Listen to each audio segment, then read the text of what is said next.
I try to keep it realistic with my clients in understanding that there is no one person who can do everything.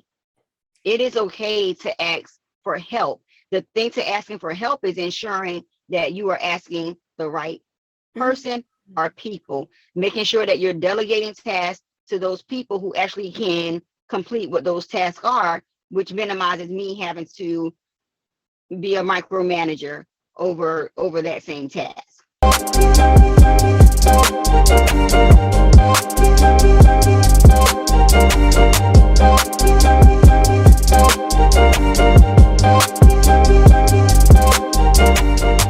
Hey guys, welcome to another episode of Legacy Speaks. I'm super excited to have this amazing conversation with the Renet'e Washington. She's the founder of Refined Beginnings Counseling, LLC. The lady is on the go, honey, and I am just excited because I know the gems that she's about to drop are about to make us run, okay? Let's go. And so, Renet'e, can you please let the people know who you are and a little bit more about Refined Beginnings Counseling? Okay, cool. Again, Renet'e Washington, originally from South Carolina, military wife. So I've been in, several different states. I am energetic. I'm adventurous. I am caring. I'm loving. I'm firm. I'm honest, and I love to inspire. So that's kind of who I am. But I think what the people may want to know is the other who I am. So I am a college adjunct. I'm a professor. I teach entry-level psychology as well as human services. I am a psychotherapist. I am an LPC, which is licensed professional counselor in Georgia and Virginia. And then I'm a licensed mental health counselor in the state of Florida. So in Virginia and Florida, I see my clients virtually. And then physically, I'm located in Kennesaw, Georgia, downtown Kennesaw, Georgia. And then, of course, my Georgia clients can either come to me and do a face-to-face or virtual as well. I've been in the field itself 15 years. I've owned my private practice for 8 years now. And so I do a lot of work with women, couples, teens is my wheelhouse. Oh, absolutely love it. Thank you so much for that amazing introduction. We're going to dive right into your expertise and as well as your background. What drew you to the mental health field? What led you to becoming the therapist that you are today? What drew me to mental health was actually honestly starting out doing substance misuse. And so I would see, like the inpatient clients, and then on family day, the children would come visit, and then you would see all the stress, all the sadness, all the hurt when it was time for them to leave because their parents, of course, was staying. And so I kind of started out wanting to know, like, how does that feel for these kids? Because I know how that feels myself when I was a child. So I just got so interested in how does this really affect us? A lot of people possibly already know that sometimes broken kids grow up to be broken adults. And so it's like, if we can fix it as a child, then they have a better chance of being healthy, positive, productive. And so I started out like really wanting to work with substance misuse, but then it drove me to working with children. And so in order to be able to help them, I really found out quickly I needed to help myself. And so I had a professor who was nice enough to tell me that I needed to do more work on myself. And so that's how I would say I got the real introduction into how therapy really works if you work it. Yes, absolutely. So I have been in the game for 6 years in comparison to the number of years that you've been. And I remember in my program, I had a professor who was really adamant on making sure that we knew not only how to treat our clients, but also what it felt like to be on the couch ourselves. And so thank you so much for reiterating that particular message, because I feel like it's so important for us to be able to relate and to connect to our clients. And so speaking of which, you found your purpose and your passion through your own personal experiences. And you work with a number of teens as well as moms as well. And we're going to dive into your story a little bit, if that's okay. And so can you talk about what it was like being a teen mom and how you have been able to pursue all of your dreams and accomplishments? Being a teen mom for me, and this is probably going to sound weird, was easy because my daughter was the first granddaughter, the first great granddaughter. And so everybody just like flocked to her. And so I really didn't know that parenting was like 24/7. I didn't really know the intimacy of parenting because I was so inundated with people who would like let me keep her. I want to watch her. And so literally like my family would like almost fighting just to keep her. And so I think what it did in turn was make me not take that responsibility as seriously as I should have. And so I pretty much probably like treated her like a doll baby. I made sure she was clean, fed, cute, all of that stuff. But as far as understanding like the developmental phases, the discipline in the form of teaching, not corporal punishment, but teaching. I kind of was very relaxing, I would say. Like to the extent of not even fully understanding like bedtime was really important for a kid. And so I think I was bamboozled somewhat into thinking like, okay, parenting is really, it's not that hard. But it's not when you have all those people surrounding you and you have the support, and that support allowed me to finish high school. Just honestly, I became pregnant in the summer of my junior year, and I was, going into being a senior. And so I was blessed to have that support so that I could go to school and not be stressed, not worry, and complete my education.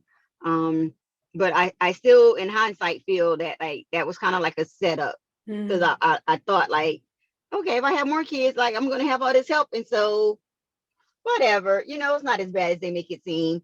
Until I had that second kid and I found out quickly, like, OMG, like this is real, right? Because I was in La La Land with my first one.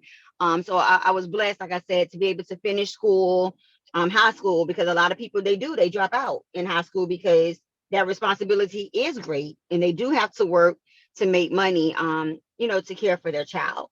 And so I didn't have to do that. So that was a blessing, really for me. I had a great guidance counselor who would not give up on me because I made great grades in school. I got recruited for college. I was a junior. Like I already had scholarships, full paid scholarships, as a junior in high school. So she knew that I could go to college. She knew I could do the work, and I would be competitive.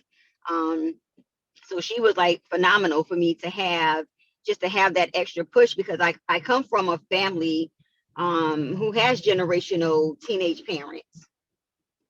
Nobody in my family had gone to college at all, so for me to go was going to be like historical in my family. And so I'm still the first one to graduate college. I just did it way later. But just having her support and somebody who believes in you is major, because the stats against a teenage mom are very grim. A lot of the times you lose that support of people. I lost a lot of support from people who I never thought that I would. I had a lot of people who doubted that I could even be successful, which was crazy to me, because I'm like, the only thing that changed is that I became impregnated. Like my brain didn't leave. I still had a brain. It still functioned.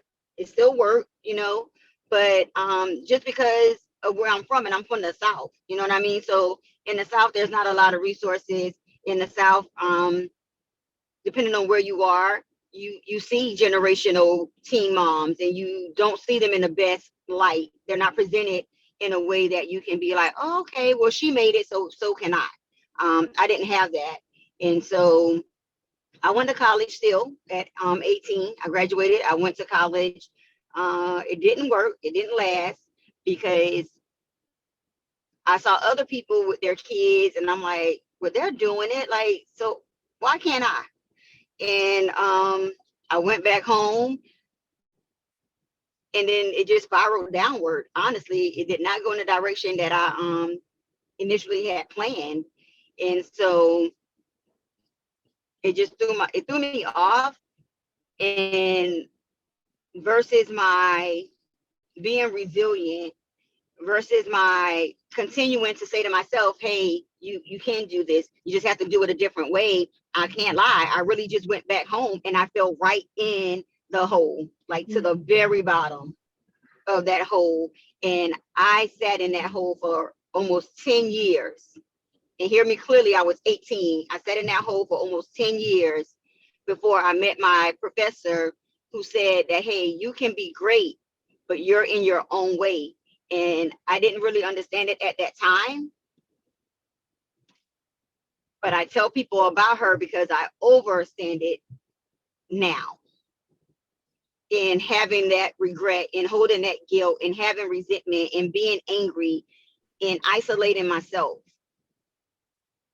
I cut myself off from the world so they couldn't get to me and I couldn't get to them.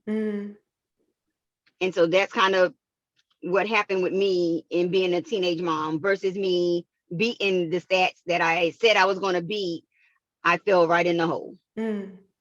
Yeah, thank you so much for providing that particular perspective. There were a number of things that I'm pretty sure a number of listeners can resonate with, especially when it comes to like the concept of intimacy. Like you mentioned, at first you initially didn't really pretty much like feel the full gravity of developing intimacy with your daughter. But as time went on, you were able to develop that. And then it transitioned from not only trying to pursue intimacy with your daughter, but learning to pursue intimacy with yourself, especially as you were navigating all of those tests and trials. And so, especially for women, right there, especially Black women specifically, there are a number of stats that are already stacked up against us. We have like the gender wage gap, we have like lack of resources, or maybe even like this limited sense of support. And so how do you help women who are trying to beat the odds, so to speak, who are trying to navigate those life transitions and be able to tend to their mental health at the same time? Yeah, the first thing that I always do with people is doing going well. Because most of the time when people show up and they come to therapy, they're coming in because there's a challenge or an issue that they're having that is causing some type of conflict in their life. So they come in, they want to talk about all the things that are not going well, and we can stay there for days and speaking on what's not going well. But it's harder for people, unfortunately, to list the things that are going well. Typically, if I ask somebody what's going well, they struggle. But if I say, hey, tell me all the things that you feel are just places where you need growth at, or places where you struggle, I can get 2 pages. So I try to build them up, because in building them up, I feel that it gives them the strength for the work that is ahead. Absolutely. And so if you hear me clearly, I'm a strength-based person. Yes. Love it. And so that's where I always start. Love it. So utilizing those strength-based inventories, getting a client to identify what strengths they can leverage. I feel like that's super important, especially when we are in the therapeutic process. Like you mentioned, oftentimes individuals are only focusing on what's going on right now. But I always like to encourage individuals to be like, okay, even though you have a lot of things going on right now, you're still in the now. Clearly, you have developed some level of resiliency. And so let's look at the strengths that you've utilized to make it through all of the things that you have endured over these last couple of years, and see how we can practically apply them to today's related issues. Absolutely love it. Yeah. And then what we do from there, I like to work with timelines.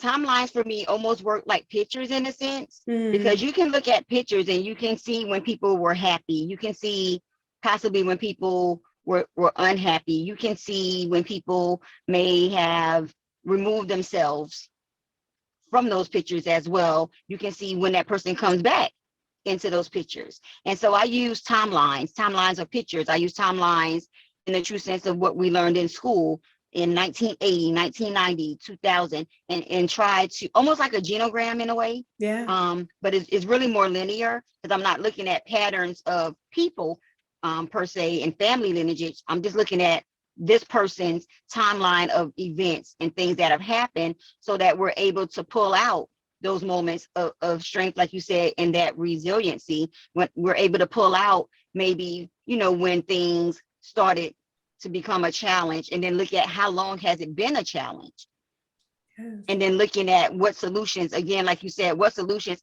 did you put in place during those time frames? Yeah. Again, because for me, when I can make it visual for people, they can see it better. And Hmm. then now we can open up communication, and then we can have those talks. And for a lot of people, it is really, honestly, it's eye-opening, because they'll say, oh my gosh, I forgot that this happened. And that was a good period in my life. Things were going well. And these are what those things are. And I'm like, okay, awesome. Even though we may not be able to create that, we can create a different moment. Because like you said, we're in the present. We can create a different moment now. So that's my way to build up to what we all know and love, is that treatment plan. Yes. So I'm a little unorthodox in what I do, but it's been working. And so I continue to utilize it.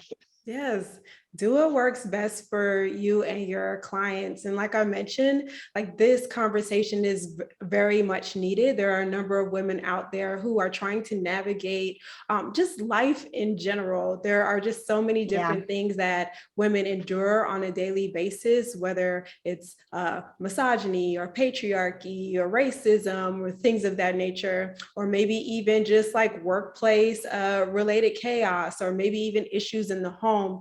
And so I'm pretty sure like bringing those things to light will help any individual that is just going through whatever it is that they're experiencing. So thank you so much for providing your perspective.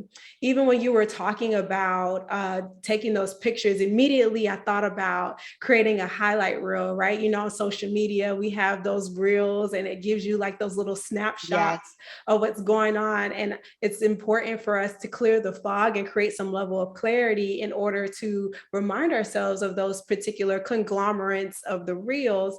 And so how do you help women slow down to be able to identify those reels? Because as women, we wear so many different hats, whether it's being a mom, a sister, so a many, daughter, so the many. nurse, all of that stuff. So how do you get your clients to slow down long enough to be able to identify those beautiful components of the life that they have? But we talk about what's unhealthy. We talk about what's unrealistic. And the way that I do it is in incorporating that self-love and that self-care. Because the thing to it is, if you think about it, I do a lot of trainings on the superwoman complex. There is no female that we have ever met that's out here saving the world with thigh-high boots on and a mini skirt with a brassiere in a whip. Like, that doesn't exist in real life. Like you said, we wear many hats. We have a lot of responsibility. Are accountable for a great deal of things. So what I do with them, I incorporate breathing, because to breathe is free and simple until you have to focus. And what I do know about our bodies is that when we can get our bodies to go back to a place of calm, then we can relax. Then the logic can set in. Now we can problem solve in a way that is beneficial to us. So I do a lot of scheduling with my clients. I use a lot of reality therapy with them in the sense of, how is this working? What can you do differently? Again, where do you see that you can kind of delegate some of these responsibilities to someone else to try to free up your time. So I try to keep it realistic with my clients in understanding that there is no one person who can do everything. It is okay to ask for help. The thing to asking for help is ensuring that you are asking the right person or people, making sure that you're delegating tasks to those people who actually can complete what those tasks are, which minimizes me having to be a micromanager over that same task. Yeah. A lot of the times when you think about, when you say again Black women, we have somewhat, most of us have been taught that to be that strong Black woman, we have to handle multiple things. We can't just do one thing. We have to do 10 things to qualify. It's almost like somehow we're trying to qualify for being this well-rounded person who does all these things. But in hindsight, really what it does for a lot of people, it either creates depression or anxiety. Mm-hmm. Which again, for a lot of people, is unhealthy. So I do a lot of work with cognitive behavioral as well. I truly believe in changing your perception, your perspective, and your thought process is going to help you to change your life. So we have to look at what is causing us to feel we have to do all these things. And then how do I change it? What else can I do? What needs to be done? What are those feelings that I feel when I can't do all 20 of these things in 1 hour? How do I change that feeling? Yes, love it. And for any listener who's trying to figure out what the heck is cognitive behavioral therapy, essentially it's an intervention or a therapeutic approach in which we focus on how the thoughts, feelings, and behaviors are interconnected. And so we kind of look at it from like a triangle perspective. Wherever you start off on a point on the triangle, you're looking at how each one is influencing. Sometimes we feel a certain way and that causes us to behave a certain way and to think a certain way. Sometimes we may think about something and then it causes us to feel a certain way and then behave a certain way. And so the goal is to slow down long enough in order to identify those thoughts and to challenge those thoughts. And even as you were talking, I was thinking about, the wise mind with DBT. And so oftentimes we find clients trying to identify like the logical side of things as well as like the emotional side. But there are some women, like some female clients who are just like, you know what? I don't even want to look at my emotions right now. As a matter of fact, I had a client tell me I do not want to look at my emotions because if I decide to unpack all of my emotions, there is nobody there to help put me back together. And when I heard that, I said, oh God, the plight of the Black woman, like Yes. not being Yes. okay to be vulnerable Yes. and to address our emotions and to have that freedom, or maybe that freedom to give ourselves permission to feel. And so can you please give some words of encouragement to any particular client out there who is trying to learn how to, one, identify their emotions, acknowledge that these emotions exist, and then also to honor and to tend to those emotions as well? Yeah. So what I teach my clients, and it's elementary, you're going to hear me reference like educational stuff. I can't control it. I'm sorry. It's okay. Teach. But I think it's important to put that psychoeducation out so they can understand what it is, again, as you stated, so they can understand what they're experiencing. And so what I teach my clients is we have the basic crayons, right? When we're learning colors, is blue, green, red, orange, basic stuff. Those are the levels for feelings for most people. What I stated before, happy, sad, mad, those are the basics, right? But those are what we show outwardly.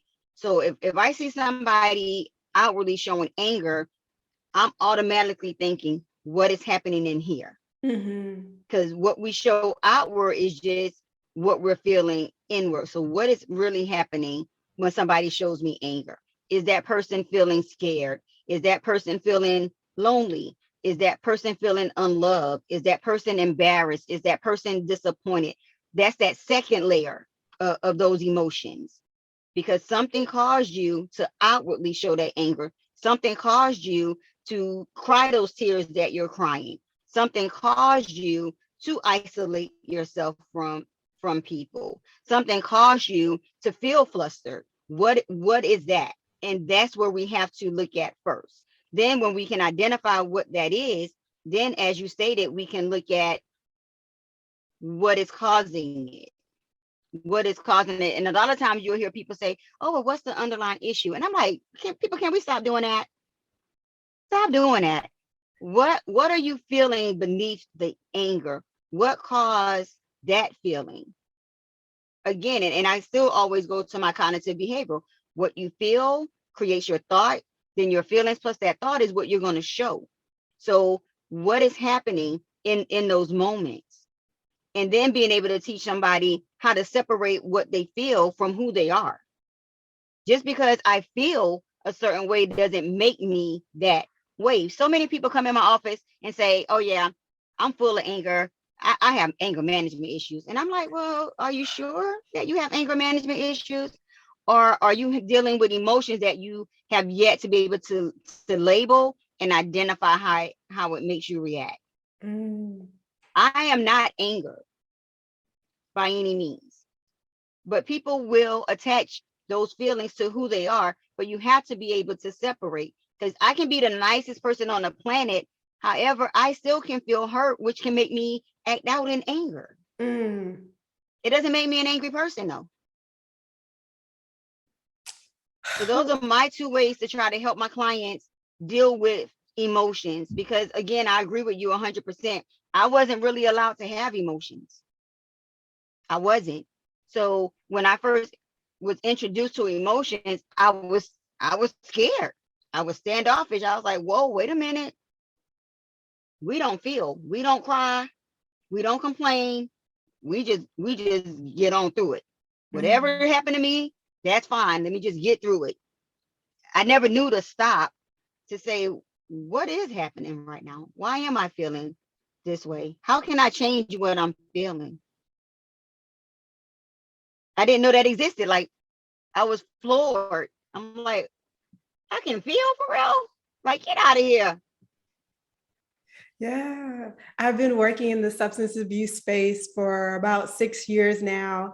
And oftentimes, what I hear a lot of sponsors tell some of my clients is just like, the good news is you can feel. The bad news is you can feel. And so sometimes that can become very overwhelming, especially when we find Yes. ourselves in this place of like, wow, this is what this feels like. I don't know how to deal with Yeah. this.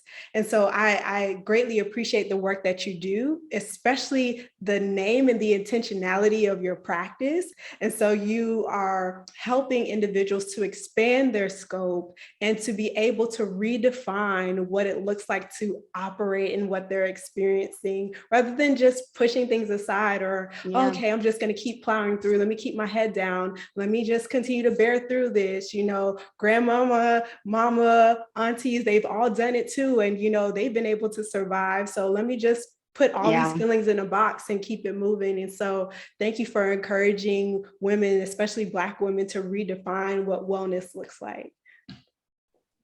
Yeah. Not a problem. Yeah, definitely. And so another thing that I was thinking about as well are the services that you provide. Can you tell us a little bit about Mm. your groups and whatnot?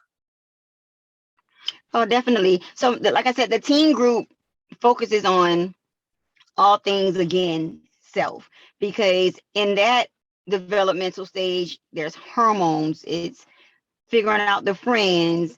They may want to start dating other people. Um, Schoolwork is becoming a little more challenging. So now I got to really focus the problem solve. And in the midst all of that, of all of that happening, now we have social media. So now what you have is I am being bullied, but it doesn't stop. Like for me, when I got home, the bullying stopped. You know, I'm about to be 46, so we didn't have cell phones back then. I didn't have a laptop back Mm. then, and all this access. So people didn't have access to me once I left school. So it stopped. But now these kids are 24/7, some of them being bullied and just being harassed. And then with social media, now I'm comparing myself to things that for the most part, are unreal. And then the other piece, possibly unobtainable for some people. I had a client, 17 years old, like literally live it with her parents because you're wanting to get breast implants at 17. What is causing you to feel that you need breast at 17? Yeah. And it's because I'm getting picked on. And she said it just honestly, this is the age where you can buy whatever it is that you want for your body. Yeah. So my parents are allowing me to get picked on when they have the money and they can just fix the problem. Yeah. And I'm like, wow, that's how you guys are thinking, Mm-hmm. right? And so I'm like, okay, self-esteem is needed. Learning to love who you are is needed. Understanding positive self-body image, that's needed. Being happy with who you are and the gifts that you possess is needed. And we talk about healthy versus unhealthy when we speak of relationships, whether it be platonic or intimate. We talk about those things. We talk about careers.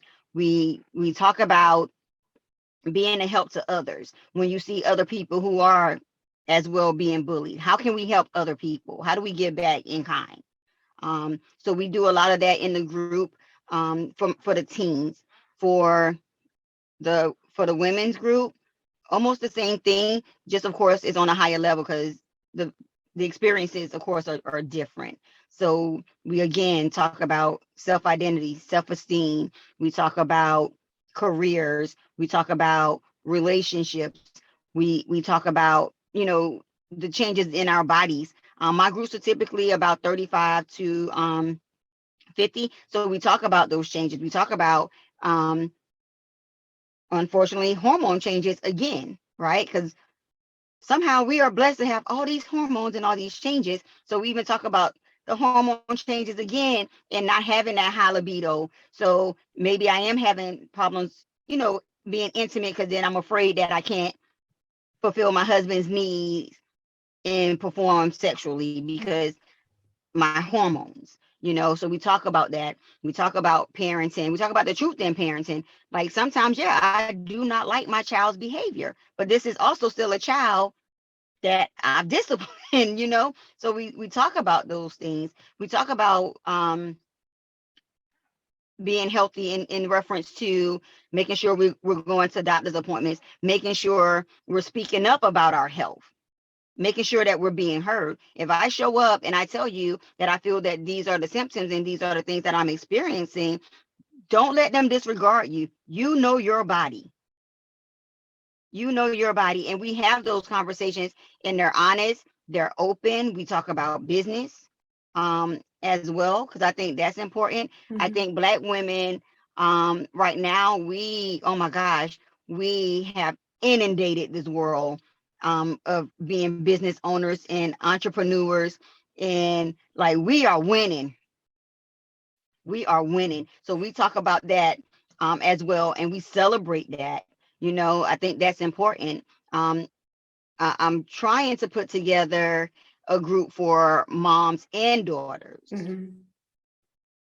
because I see at times there is a strain on those relationships. Yeah, definitely. And so that becomes important, especially like if you are, a teen mom or if you were a single mom, even if you are married sometimes, even though those three situations exist, one thing that I have found that can be common is that the time that we have to take away from our families to be successful. And sometimes our children do experience resentment for that. And so I'm thinking about doing that. Not quite sure how it's going to look yet, though. It's a-okay, but when you kick it off, just know that you are more than welcome to come back and talk about it, okay? Because you have been dropping gems. I want to revisit a gem that you had mentioned earlier when you said, just because I feel this way doesn't necessarily mean that my identity is rooted in that. And so thank you so much for differentiating that, because oftentimes we'll beat ourselves up for feeling depressed. And so it's just like, if I'm feeling depressed or hopeless, then obviously that means I'm broken. If I'm feeling used and abused, then obviously I'm feeling like there is some issue with me. And so learning not to internalize our feelings, just because we can analyze it and break it down, it doesn't necessarily mean it's reflective of the entire experience. And so I love the fact that you are addressing mental health from a lifespan perspective, from a generational perspective. And that means so much to me. A number of my listeners know that I'm really big on generational healing. Yes, we can have generational wealth. Yes, we can definitely secure the bag, but let's talk about that generational healing, okay? What does it look like to be intentional with learning and growing across the lifespan? So thank you so much for all that you do. You're welcome. That's what I'm here for. Okay, once again, can you please let the people know who you are and where they can find you? Oh yeah, I am Professor Renet'e Washington. You can find me by using my website. It's refinedbeginningscounseling.com. I am located in downtown Kennesaw. I'm like right in the center. Like I'm 8 minutes from KSU, and I'm like maybe 5 minutes from the train museum that's in Kennesaw. You can find me on Instagram as well, Refined Beginnings LLC. I'm on Facebook as Refined Beginnings. So I'm trying to be everywhere that the people are, and just always, again, talk about mental health, try to decrease the stigma of mental health, letting people know is really truthful when they say it's not where you started, it's like where you end. Mm-hmm. So you have all autonomy to create something new. It really doesn't matter who you were, in a sense, because who you can become is going to be so much greater. It's going to be so much greater, and people will talk about that part more than anything else. Yes, absolutely love it. Y'all, once again, thank you so much, Professor Renet'e, for being here. And please make sure that you guys are tapping in via her website, which is included in all of the description boxes, whether it be on the podcast, on the YouTube channel. And once again, my name is Sierra Hillsman, licensed professional counselor and the founder of Legacy Speaks. You can definitely stay connected via Legacy SPKS on everything. And don't forget to like, comment, subscribe, and share this episode. If you got any gems, please make sure that you are tagging and commenting underneath our post. That way we can know that you got something from this particular episode. And don't forget to visit legacyspks.com for your mental health resources. Until next time. Yes, thank you for having me. Of course, thank you.